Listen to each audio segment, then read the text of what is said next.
So yesterday you guys worked on multiplying whole numbers by powers of 10, and today you're going to be working on multiplying decimals by powers of 10. And the thing that you need to know the most is that you move the decimal to the right. So let's go ahead and start. It says use mental math, and that just means don't actually sit there and work it out on paper, and definitely don't use a calculator.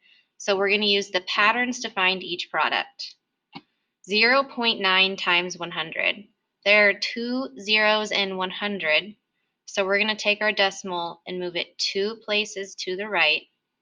So now it's right here, and then you'll have to fill in with a 0.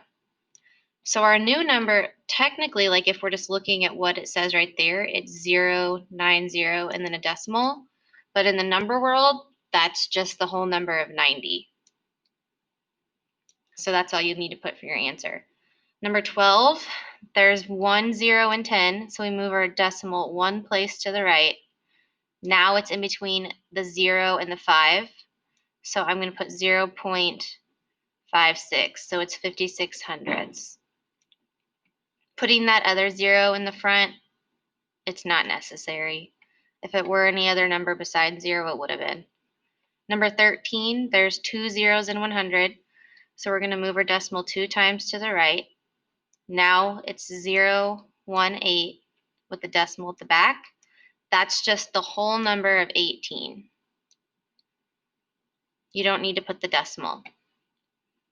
Number 14, 10 has 1 0, so we'll move it once. And it looks like this, 0, 8.7. You don't need that 0. So you can just put 8 and 7/10. Down here, 3 zeros in 1,000, so we'll move it 3 times. Now it's right here, which means we're going to have to fill in with a 0. So that would be 0, 0, 6, 0. That does not look like a 6. And then the decimal. So that is the whole number of 60. And then the last one I'm going to do with you, there's 3 zeros, so we're going to move it 1, 2, 3 times. Fill in with zeros. And that would be like this, with the decimal right here. So that is the whole number of 100. All right, so as long as you remember to move the decimal to the right, you should be good to go. Go ahead and go back to the Google Slides and finish the rest of your assignments for today.